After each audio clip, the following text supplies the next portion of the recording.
Shalom, shalom, family. If you're watching this, you are blessed and you have another chance at repentance. If you're watching this, you're watching this for a reason. You're led to this, to hear this information. I pray that it hits you in the spirit. Pray that you hearken to the words. And let's go. So, title of this lesson, The Fall of Saul. And in this, I'm really going into this because throughout my life, multiple times since I was younger, I've encountered different angles of witchcraft and different angles of sorcery and different trickeries and stuff like that. And I'm just tired of it. I'm tired.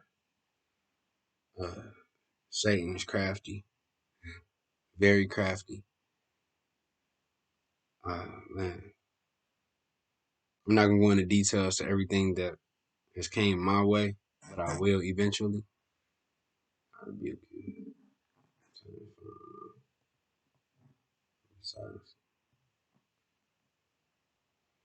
So we're gonna start off. We're gonna start off at First Chronicles, chapter 10, verse 13.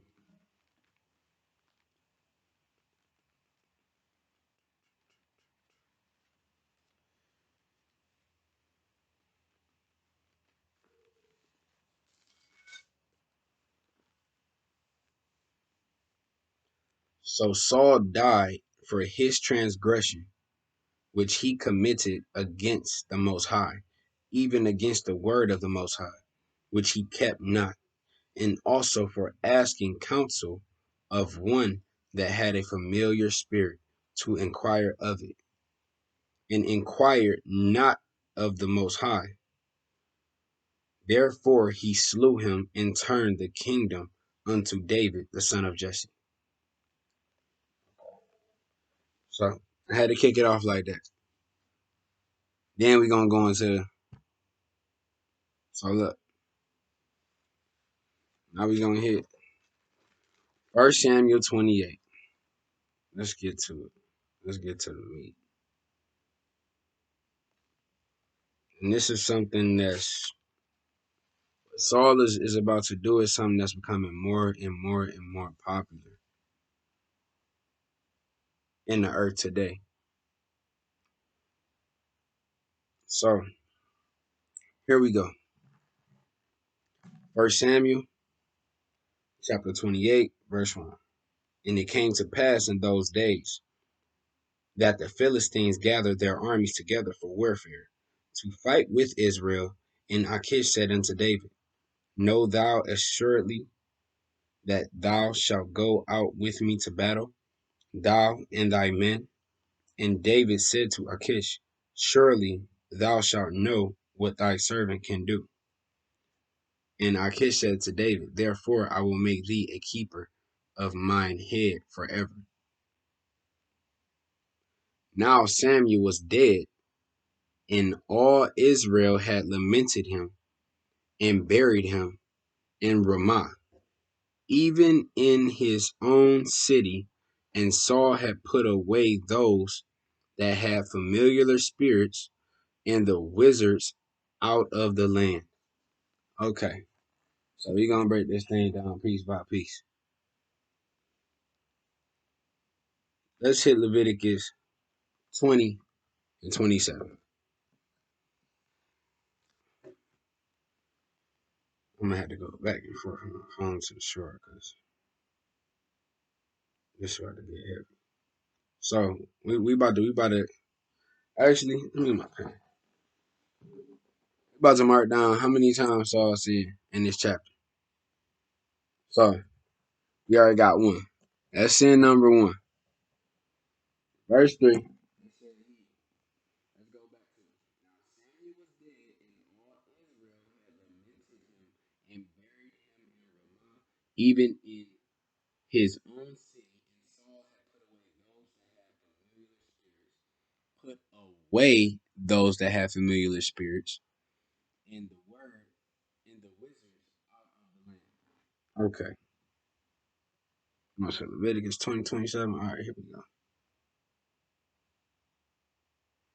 Yeah, we about to go right into a see. Oh, how did he mess up? How did he sin already?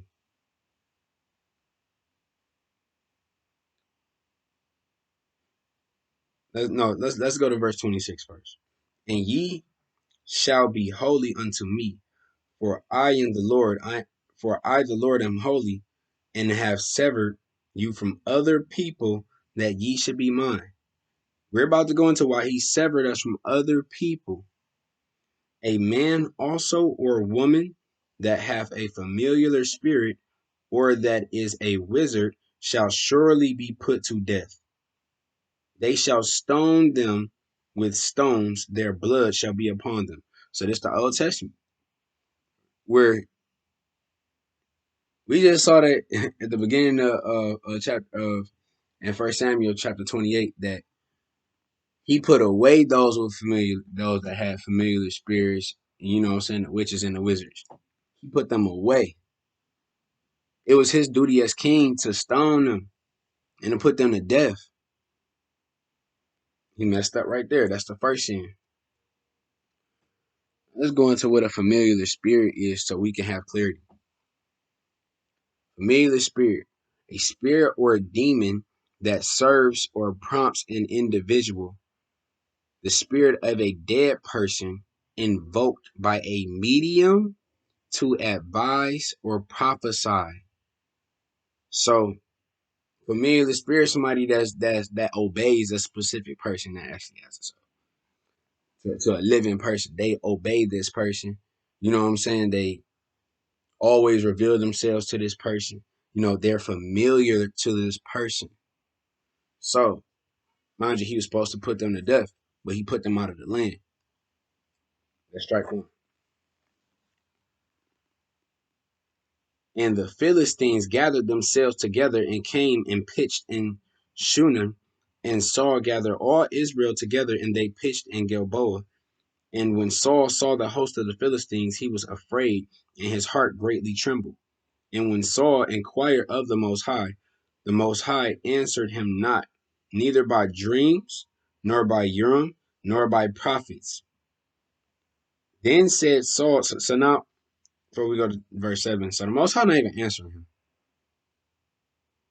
He just said the Most High knew what he's about to do. Because first of all, I told you to put them to death. It's a reason why we were to put them to death. Because a witch or a warlock or a wizard, somebody with a familiar spirit, they can be more dangerous than 1,000 men. All it takes is infiltration. You put them out of the land, right? So now they're angry with you. Now they're angry with you. So say they go into another land, and you about to go to war with them. They're like, nah, we can do this and that. Whoop-de-whoop. I know they know the ins and outs. They know, you know what I'm saying, whatever. Like they ain't nothing to be playing with. They're nothing to be playing with, or to be underestimated, or to be trusting that they gon' I'm put them out the land, and they just gonna live their lives. No, you don't play them type of games with them. You don't. We don't. The Most High said what he said for a reason. So, verse 7. Then said Saul unto his servants, seek me a woman that hath a familiar spirit, that I may go to her and inquire of her. And his servant said to him, behold, there is a woman that hath a familiar spirit at Endor. So he put him away. Now you want to go seek her because the Most High not answering you. So now you want to talk to this familiar spirit, right? Now you're gonna go kick it with this witch that you just put out of your land. So how you think she gonna feel about you? Let's go into it. And Saul, verse 8, and Saul disguised himself. Why did he disguise himself? He disguised himself because he knew that he wasn't supposed to be doing this. He knew it. And put on other raiment, and he went. and 2 men with him, and they came to the woman by night. And he said, I pray thee, divine unto me by the familiar spirit, and bring me him up, whom I shall name unto thee. So, all right, so look, this 2 strikes. Because not only did you not put them to death, now you're going to go see her. You say you're not supposed to be going to go see her. I think I got one line over that. Let's go to Leviticus 20, verse 6.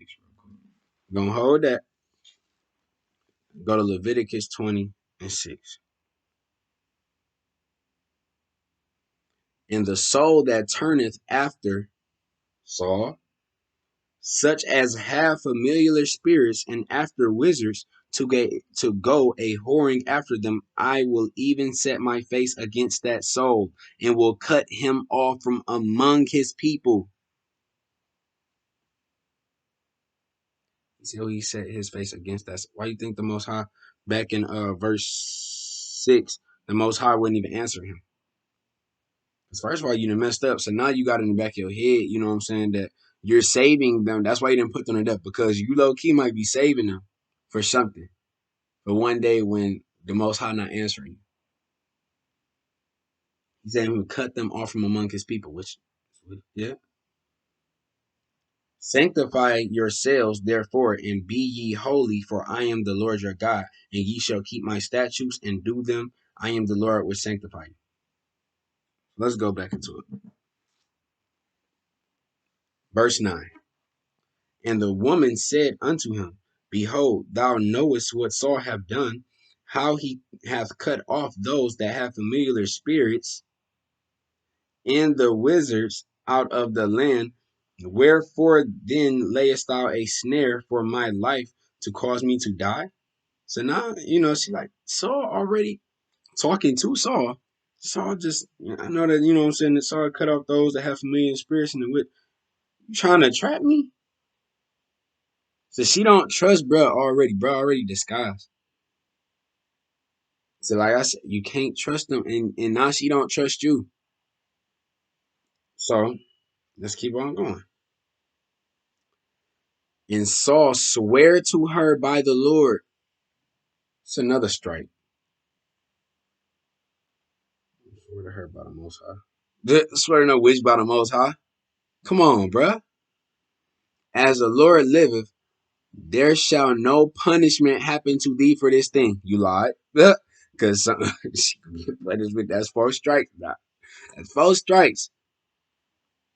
Lying. You swearing to a witch by the Most High, saying, as the Lord liveth, there shall no punishment happen to thee for this thing. When you got to pay for every inch of witchcraft that you do. You got to pay for every sin that you do. Every sin that you commit, you have to pay for that. Especially if you unrepentant. If you're not repentant, you have to pay for that. Verse 11, then said the woman, whom shall I bring up unto thee? And he said, bring me up Samuel. Thinking he could bring up Samuel, a prophet. Like you could just, hey Samuel, come here, let me holler at you. Just whenever I, all right, we're gonna get into that part later. That's the where Samuel could be at, and why he can't call Samuel, why you can't bring up the dead, and why something can trip. Let me not go too far into it. Let me chill.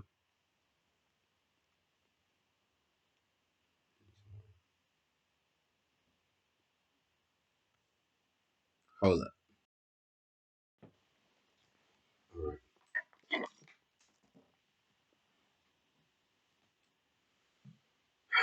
Yes, it's Saul tripping. So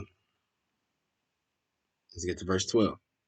And when the woman saw Samuel, with saw Samuel, she cried with a loud voice. And the woman spake to Saul, saying, why hast thou deceived me? For thou art Saul. So now she knows it's Saul. And mind you, look, before we get too deep now, she already, now that she, in verse 9, when she just thought he was just some old man coming to, or some man, coming to say what's up.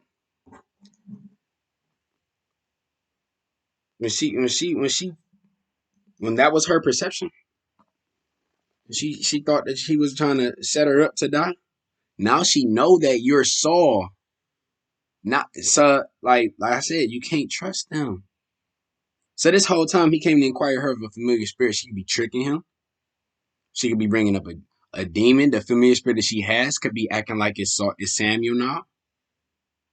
Or she could just be lying the whole time and acting like, you know what I'm saying? Because right now you crying out with a loud voice and, you know. So now it could all be theatrics, but it could also be the familiar spirit. That's not Samuel. So, verse 13. And the king said unto her, Be not afraid, for what sawest thou? And the woman said unto Saul, I saw gods ascending out of the earth. Gods, people look at fallen angels as gods or angels. People look, so these are deities that she's seeing. She's saying ascending out of the earth, not from the heavens down, out of the earth. We know that certain entities were trapped on the earth. They can't go. So you seeing things coming from out of the earth. That's another red flag. So look, he said unto her, What form is he of? And she said, An old man cometh up, and he is covered with a mantle. And Saul perceived that it was Samuel. They tell you right here in the scriptures, Saul perceived that it was Samuel. And he stooped with his face to the ground and bowed himself. Another strike, Saul. Going out bad, buddy. 1, 2, 3, 4. 5 strikes in. You just bow to something that you perceive what's up with Samuel. It could be a demon. You just bowed to a familiar spirit. He knew that it was a familiar spirit. He knew that she had a familiar spirit. Now she didn't trick you thinking that it's him. It could have been her the whole time. She could have been lying the whole time. We know that it wasn't Samuel. But she could have got tricked by the demon that she had, thinking that it was her friend or something close to her that was not that was good for her. She could have been getting tricked the whole time. That's probably why she cried out with a loud voice. But she also could have been lying. Saul perceived.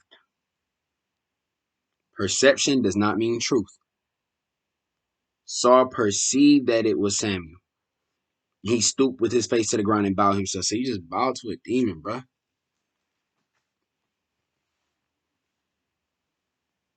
If it's not the only with these familiar spirits, the only spirit we need to be dealing with is the Holy Spirit. If it ain't the Ruach HaKodesh, it's on the left hand side. We don't need to be dealing with it. It's not time to be dealing with those things. Because then that come with too many risks. You don't know what's gonna happen. You don't know what's gonna happen. I'm gonna leave it. Verse 15. And Samuel said to Saul, Why hast thou disquieted me, Samuel? So now when we see Samuel from here on, because we know that it's Saul's perception of Samuel, he thinks that it's Samuel, we have to say either the witch of Endor or a demon. So you don't get lost. We have to, so now where it says Samuel speaking, we have to say it's the witch or it's the demon. Or it's the familiar spirit. Whichever y'all want to label it as. And Samuel said to Saul, Why hast thou disquieted me to bring me up?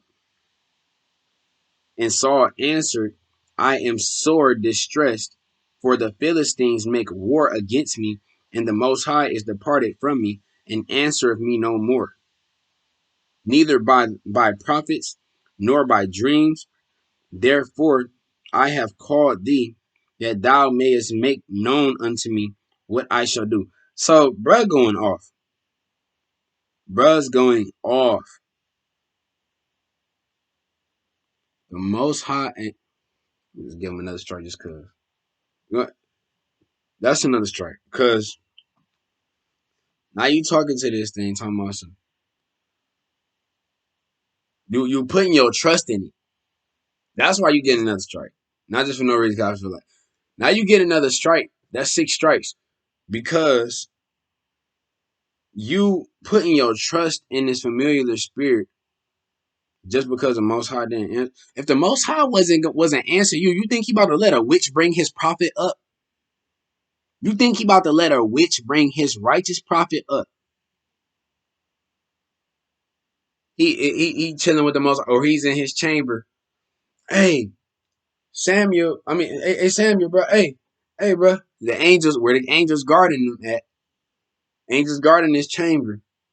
They peeking in. Hey Samuel, Saul want to holler at you. Same Saul that the Most High not dealing with. He ain't answering him by prophets.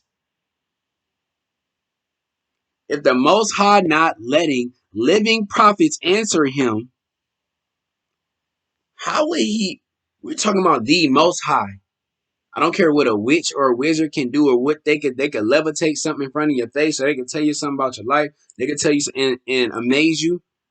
They don't have more power than the Most High. They can't reach over the Most High. They can't step on his feet. Hey, we gonna come bring that prophet over here. He said, "Why has thou brought me up?"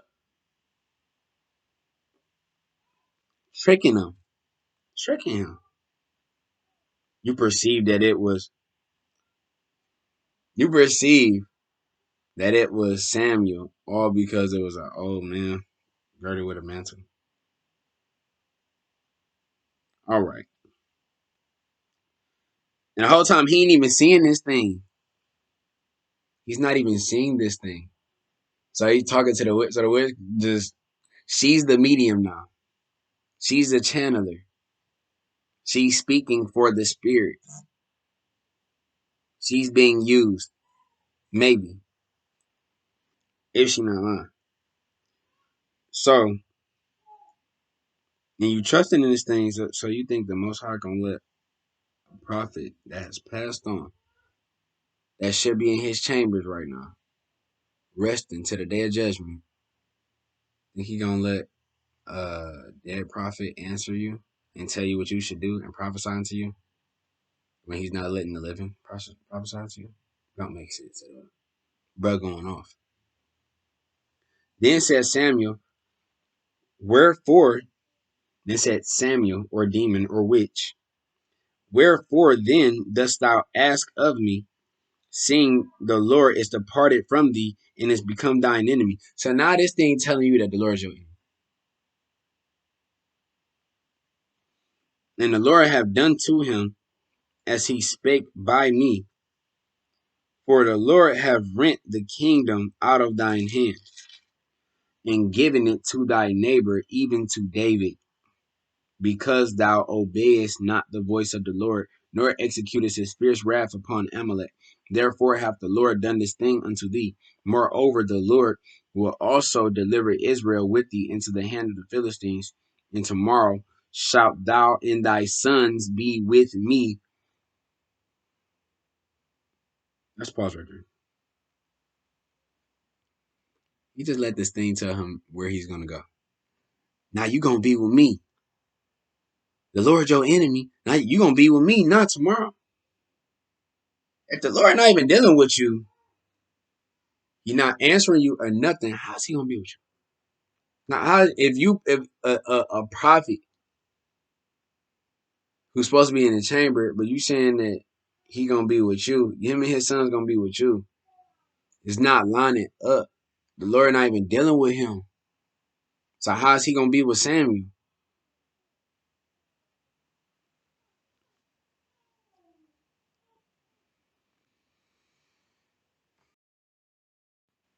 All right, verse 20. Then Saul fell straightway all along, all along on the earth, and was sore afraid because of the words of Samuel.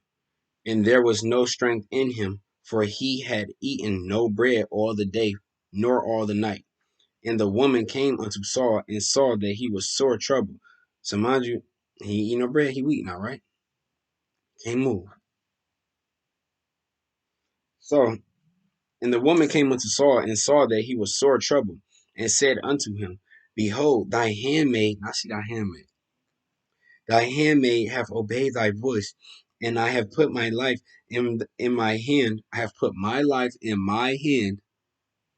She risked her own life, um, and have hearkened unto thy words which thou spakest unto me. Now therefore I pray thee, hearken thou also unto the voice of thine handmaid, and let me set a morsel of bread before thee, and eat, that thou mayest have strength when thou goest on thy way.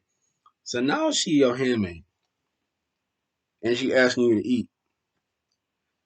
I'm not eating from no witch. If I know you're a witch, I'm not eating nothing. I'm not eating nothing in your house. I'm not even at your house in the first place. I'm not at your house in the first place, okay?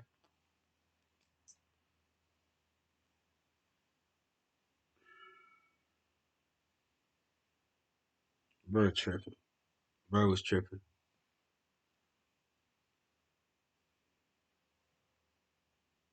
Because of the word. Okay.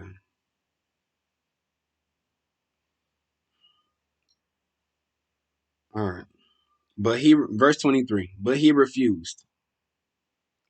He did something right this time. He refused, right? And said, I will not eat. But his servants together with the woman, mind you, they are servants, so they see you doing something, even if it's not righteous. They thinking that's right. They serving you. So now them together with the woman compelled him, and he hearkened unto their voice. So he arose from the earth. Oh, now you can move now. You can move now. You couldn't move at first. You were so afraid, and this and that. You scared. Oh, I ain't ate all day and all night, and you couldn't move. And then, actually, she said, let's go back because it said, verse 22, now therefore I pray thee, hearken thou also unto the voice of thy handmaid. You don't hearken unto the voice of no damn witch? Come on, bruh. Bruh, tripping. Bruh is tripping. Y'all gotta hear me. I hope y'all hear me. He is tripping right now. So he hearkened unto the voice of the witch, and he agreed to eat with her. Ooh, 7 strikes in this one chapter, in this one night.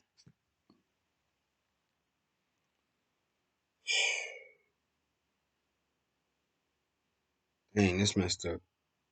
This is messed up. For real, for real. The trickery is. This is why I'm bringing this out, because even I have been fooled in this same manner, in this exact same manner. And I'll bring that out in another video. But these things is being popular. This thing has, like I said, since I was little. Since I was little, certain things have came my way. Acting like it was somebody else. And just recently, this year, something similar happened.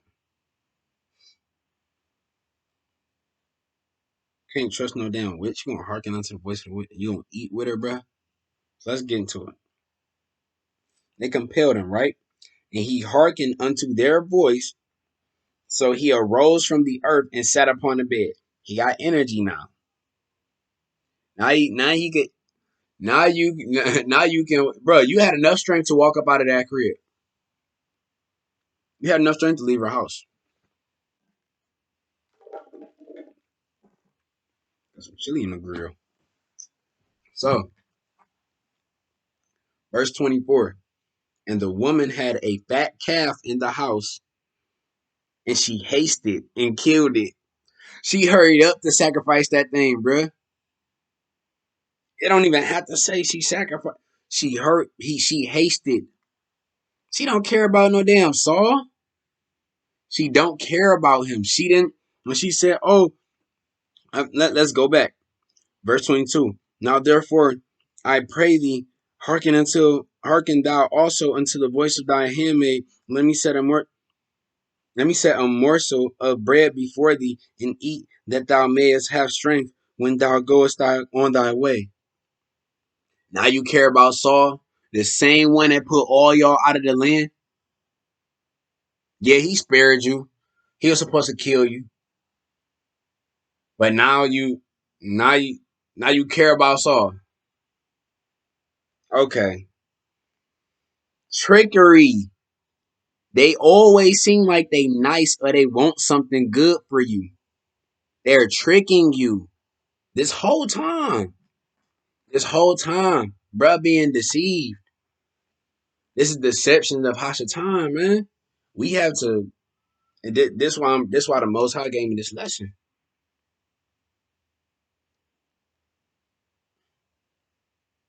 She hasted. Verse 24. Let's go back. And the woman had a fat calf in the house, and she hasted and killed it. So she hurried up and did this thing, and took flour and kneaded it, and did bake unleavened bread thereof. So it seemed cool. The way, if you're not dissecting it with your third eye, if you're not really dissecting this, and you're not in the spirit, you ain't gonna get it. She brought it before, verse 25, she brought it before Saul and before his servants, and they did eat. Then they rose up and went away that night. Now you rising up after you eat, bro. You rose up before you had strength. You had enough strength to get up off off that flow. When you got the bad news, and you let that thing prophesy unto your life, all he had to do was probably wait that night that he went. If he never even went that night to go see the witch of Endor, Most High probably would have came to him and said an angel to him like, "Look, I know you wanted to go see that witch, but you didn't. You held back. Here, now I'm answering you." So that's chapter 28. Let's get into these precepts. We already went over Leviticus 20 or 68. Let's hit Leviticus 19 and 31.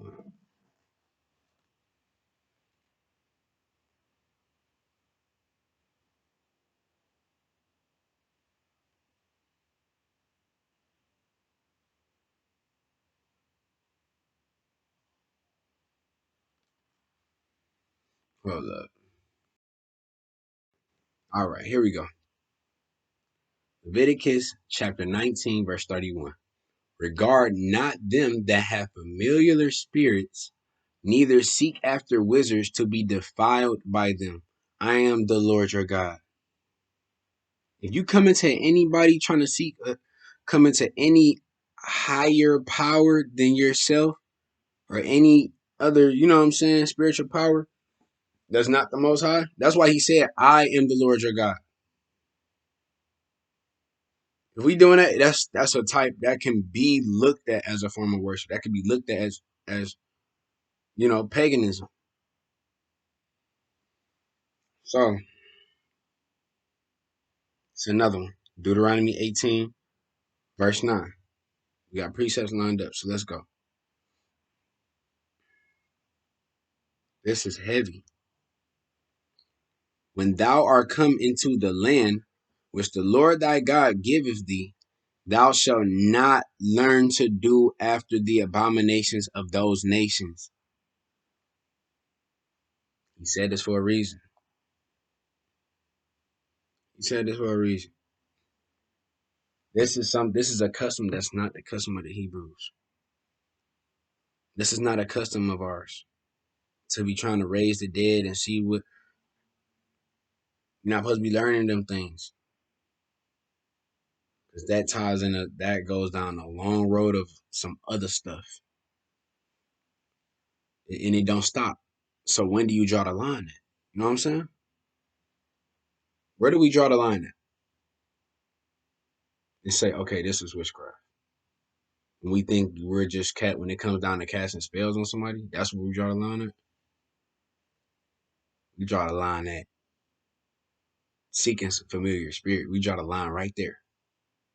Communicate with anything that's not the Holy Spirit or the angels that want to see you get into the kingdom.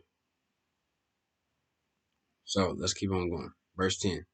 There shall not be found among you anyone that maketh his son or his daughter to pass through the fire, or that useth divination, or an observer of times, or an enchanter, or a witch, or a charmer, or a consulter with familiar spirits, psychics, going to, you know what I'm saying, us being around. Hey, you want to talk to such and such here? Every time, even when you go into these movies, you watch these movies, every time they think they talking to something, or they got the Ouija board or whatever it is, ain't it always something acting like that is not acting like is your family member, or acting like it's this person or that person or whatever, and it's not. Every time they tell you what they doing in the movie, they tell you this shit. Excuse my language. They tell you these things.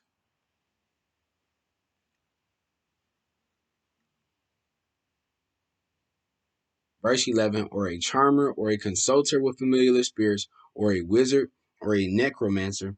For all that do these things are an abomination unto the Most High. For all that do these things are an abomination unto the Lord. And because of these abominations, the Lord thy God doth drive them out from before thee, that thou shalt be perfect with the Lord thy God. So he said, if we doing these things, we are an abomination.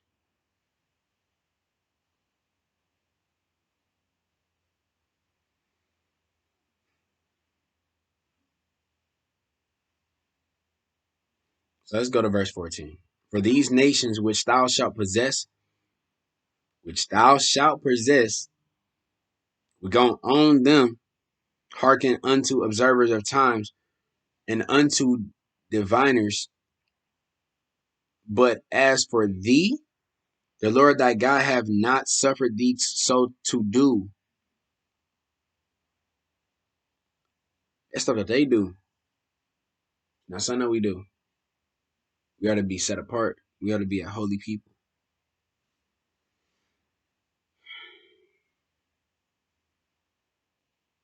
Now we about to get into why we know. Well, we already know through the. I don't even have to go into nothing else outside the Bible from Genesis to Revelation to prove this. But we're gonna go into Second Esdras 16, and a lot of us don't have these doesn't have this information. We're gonna go into the missing 70 verses of Second Esdras chapter 16, because I think it stops at verse 69 or verse 70 in Second Esdras 16. But though there were 70 extra verses that were taken out of there, so you have to get like the annotated version or whatever. You can find it online. I will post the link uh to it on here, because I'll post it in the description. And they took this out. Y'all about to realize why they took this out. We don't never know what happens after you die or nothing like that. We could be in church all our lives. We can be studying the Bible all our lives, and we still won't have a full understanding as to what happens when we die. They took this out because they want you to believe that every time you die, you're going to heaven. When the scriptures don't even say that. So we're gonna start at verse. Let's see. We're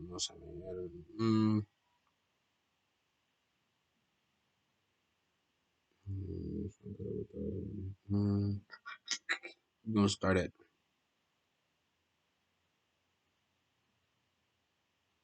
We can start at verse 78. So this is about to talk about what happened to you when you died in Europe, and you wasn't doing the best that you could do. That's what we can say. I don't even want to say if you was wicked. You wasn't doing the best that you could do. This is what's gonna happen to you. So, this thing is annoying. All right, let's get it. Now a word about death. When the final sentence goes forth from the Most High that a person should die, when the spirit recedes from the body so that it may be sent again to him who gave it, the first thing is to stand in awe before the glory of the Most High. If the spirit belonged to one of those who showed contempt and didn't keep the Most High's way, if it was one of those who despise his law and who hates those who fear the Most High, these spirits don't go into their dwellings, but will immediately wander about in torments. They will constantly grieve and be sorrowful for 7 reasons. So he said you immediately going into torment. The first reason, because they despise the law of the Most High. The second reason, because they can't now effectively change their hearts and lives so that they might live. The third reason, because they will see the reward laid up for those who have believed the Most High's testimonies. The fourth reason, because they will consider the torment laid up for themselves in the last days. The fifth reason, because they will see the dwelling places of others guarded by angels in great silence. The sixth reason, because they see the torment coming upon them from now on. The seventh reason, which is greater than all the previously mentioned reasons, because they will melt away in confusion and be consumed in disgrace. They will wither in fear when they see the glory of the Most High, before whom they sinned when they were alive, and before whom they are to be judged in the last times. Verse 88. So that's what happened if you ain't on you know if you're not on a good note with the Most High. Now we about to get into the right hand side. Now I wasn't even gonna go into all. I was gonna say this for another lesson. I'm probably even gonna do this another lesson. All right. So hold on. All right. So verse 88. The arrangement for those who kept the Most High's ways is this: when they begin to be separated from the corruptible body. In the time of their exile, here they labored hard to serve the Most High. Every hour they endured danger so that they might keep the law of the lawgiver perfectly. Therefore, this is the word about them. First, they will see with great joy the glory of him who receives them. They will have rest on account of 7 orders. The first order, so now this going into the whole Samuel part. We're not gonna, I mean, if he was a prophet, we're not gonna assume that he was in torment. So it say they will have rest on account of 7 orders. So he's resting, guarded by angels. He's not gonna be in the earth. Get what I'm saying? If he somewhere guarded by angels in the chamber, how's you just gonna bring bruh up if the Most High not dealing with you? Anyways, that don't make sense. The first order, they have struggled hard to overcome the evil. They have struggled hard to overcome the evil thought fashioned within them so that it wouldn't lead them astray from life to death. The second order, because they see the panic in which the souls of the wicked wander and the punishment that awaits them.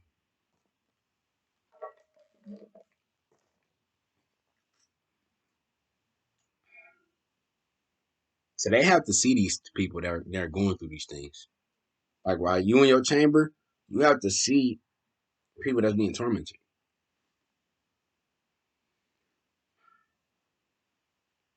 The third order, seeing the testimony that their maker has testified on their behalf, because when they were alive, they kept the law that was given through faith. The fourth order, understanding the peaceful rest that they now enjoy, gathered in their resting chambers, guarded by angels in deep silence, and understanding the glory that awaits them in their last days. I'm gonna say this: if I'm in my resting changer, my resting changer, I'm in my resting chamber, guarded by angels in deep silence. Ain't nobody about to disrupt me, okay? Ain't nobody about to call me to do nothing. You better talk to the Most High. I'm chilling, buddy. I'm chilling. You're not about to summon me up to go or summon me down. That's the thing. You got to think about the direction. He said, "Whilst thou brings me up, not in the grave, bruh. That's just a dead body. Be in a chamber somewhere, guarded by angels, in deep silence and understanding the glory that awaits them in their last." I'm gonna be here chilling, waiting. I don't care if 1,000 years go by. I'm waiting in deep silence. You ain't hearing nothing. Ain't nobody bugging you. Ain't arguing with nobody. You ain't dealing with nobody wickedness. None of that. You chilling. I don't know what's all going on, but you're at peace. You're at rest. It don't make sense. So how did Saul summon Samuel? Don't make sense. It says Saul. Let's go back to it because who's that? Verse 14. When he said unto her, "What form is he of?" And she said, "An old man cometh up, and he is covered with a mantle." It's because an old man cometh up and covered with a mantle. And Saul perceived that it was Samuel, and he stooped with his face to the ground and bowed himself. So because of bruh's perception, he just went and did that. He just went and bowed. Don't make sense. Let's go through the rest of these orders. Okay. The fifth order, verse 96. Rejoicing at how they have now escaped the corruptible and how they will have a future inheritance, moreover, seeing the narrow space full of labor from which they have been freed in the spacious place they are about to receive and enjoy now that they are immortal. That just sounds so beautiful, man. Sixth order, when they are shown how their face begins to shine like the sun and how they begin to be like the stars as beings of incorruptible light. The seventh order, which is greater than all those mentioned, because they will rejoice with confidence and will trust without being disappointed and will rejoice without fear, for they hasten to see the face of him whom they serve when they were alive and from whom they are about to receive a reward now that they are glorified. This is the order of the souls of the just, as is announced immediately, and those previously mentioned are the ways of torment that those who paid no heed will suffer. Let's keep going. That's just so beautiful, man.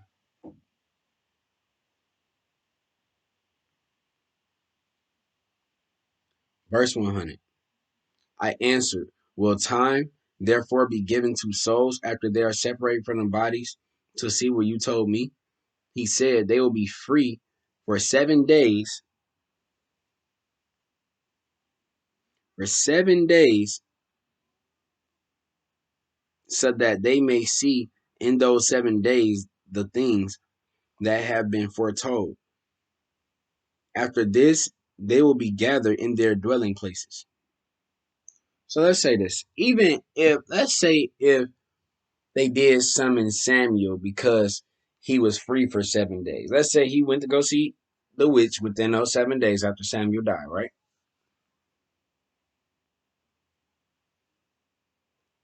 Still not supposed to be dealing with no witch.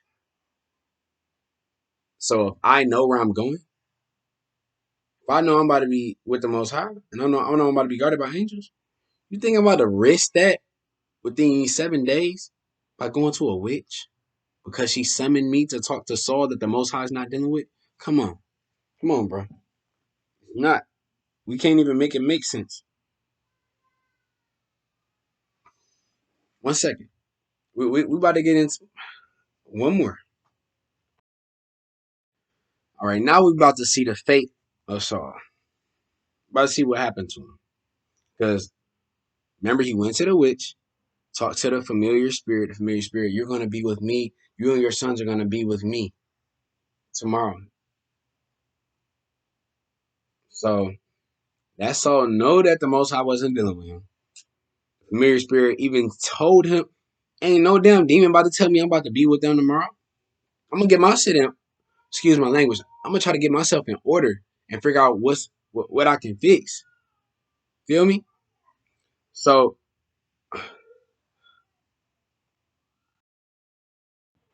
all right, that's the last pause. So chapter 31. Let's go to 1 Samuel chapter 31. This is where we going now to see what happened. Because now he didn't let this thing prophesy his death. He believed it. What happened? Oh, I'm roll all over the earth. I'm falling to the ground. I can't move. I can't move to the point to where this witch she got to cook me some food and make a sacrifice to seal the. Come on. What you think she did? What you think she was really doing? My brother tossing and turning, crown on the floor. Says she hasted to kill it, to kill the calf. She didn't try to hurry up because, oh, the king that kicked me out of the land, I had to get him some food so he can be on his way. No, she was probably doing this whole thing was a ritual. Went from a seance to being like, I don't know what she did exactly, but it was some dark stuff going on. Some really dark stuff going on that she was doing. And they didn't even know because he went to trust her. He went to her. This is sad, man. So verse 30, chapter 31. Now the Philistines fought against Israel, and the men of Israel fled from before the Philistines and fell down, slain in Mount Gilboa. And the Philistines followed hard upon Saul and upon his sons.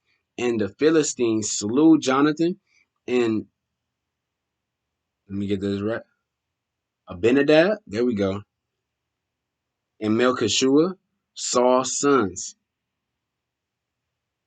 He should have rebuked that thing as soon as it said, your son's gonna be with me. You and your son's gonna be with me. So you just gonna believe it and fall on the floor because you think it's Samuel. This thing, what the witch did with that calf when she hasted and killed it, and she made them some food. When she killed that thing, she did something. She sealed the deal. That thing told her to do something, or something happened. She sealed the deal because that came to pass. Demons can't prophesy unless you give them the power to. So she sacrificed something and cursed Saul. That's what she did. She cursed Saul. He didn't even know it. It don't even say it. I don't know if it said through the scriptures. If it does, somebody correct me. She cursed Saul. So now we know Saul got cursed. Verse 3. And the battle went sore against Saul, and the archers hit him, and he was sore wounded of the archers. Then said Saul unto his armor bearer, draw thy sword and thrust me through therewith. So now, bro, trying to take another soul with him. We didn't probably, I don't know. I don't even know if we gave him a strike for eating the witch's food. But here we go. This is another strike. Because now you telling the armor bearer to commit a homicide, bro. Telling the armor bearer to kill you, to finish you off. Then he gonna have to pay for that. It's not gonna be looked at as something good. Oh, I'm gonna end this. I'm gonna hurry up this. I'm gonna, you know what I'm saying, end this pain. No. You brought this onto everybody. You brought this on to everybody. And you're gonna try to ask him to. So look how contagious these demons is. We can't make excuses. Look at how contagious these demons is. Look at this. So, and thrust me through therewith, lest these uncircumcised come and thrust me through and abuse me. But his armor bearer would not. He didn't, right? For he was sore afraid. Therefore, Saul took a sword and fell upon it. So Saul took his own life. So he committed suicide. What's that? You commit suicide, bro? 9 times out of 10, bro, that's a demon. All right, so verse 5. And when his armor bearer saw that Saul was dead, he fell likewise upon his sword and died with him. So he still took. That don't even make no sense. So he saw the acts of Saul, who could have been, who could have been possessed at the time. Now you killed yourself. You should have just went out. He should have just went out. Because now you killed yourself, and now your armor bearer, now that like what I say, it's contagious. Now your armor bearer and just killed himself.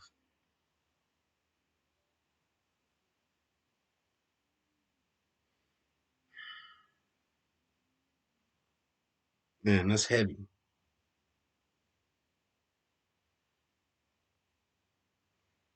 So Saul died, and his 3 sons, and his armor bearer, and all his men that same day together. Let me see. I think there's another one. Let's see. Let's go down to.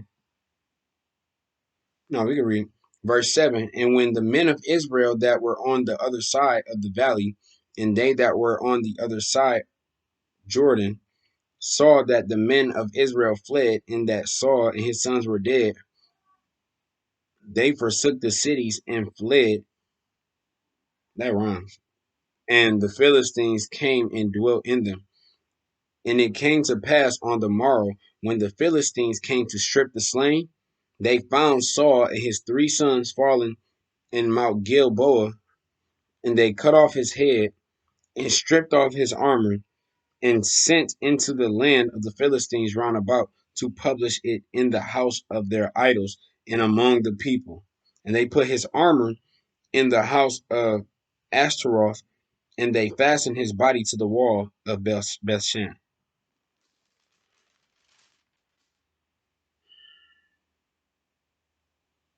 And when the inhabitants of Jabesh Gilead heard of that which the Philistines had done to Saul, all the valiant men arose and went all night and took the body of Saul and the bodies of his sons from the wall of Bethshan, and came to Jabesh and burnt them there.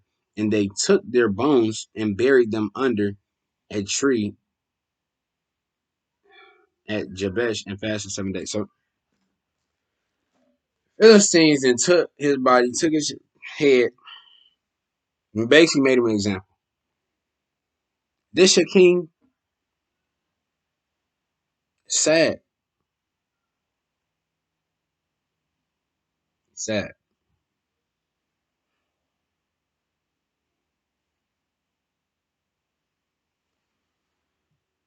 I have no more words.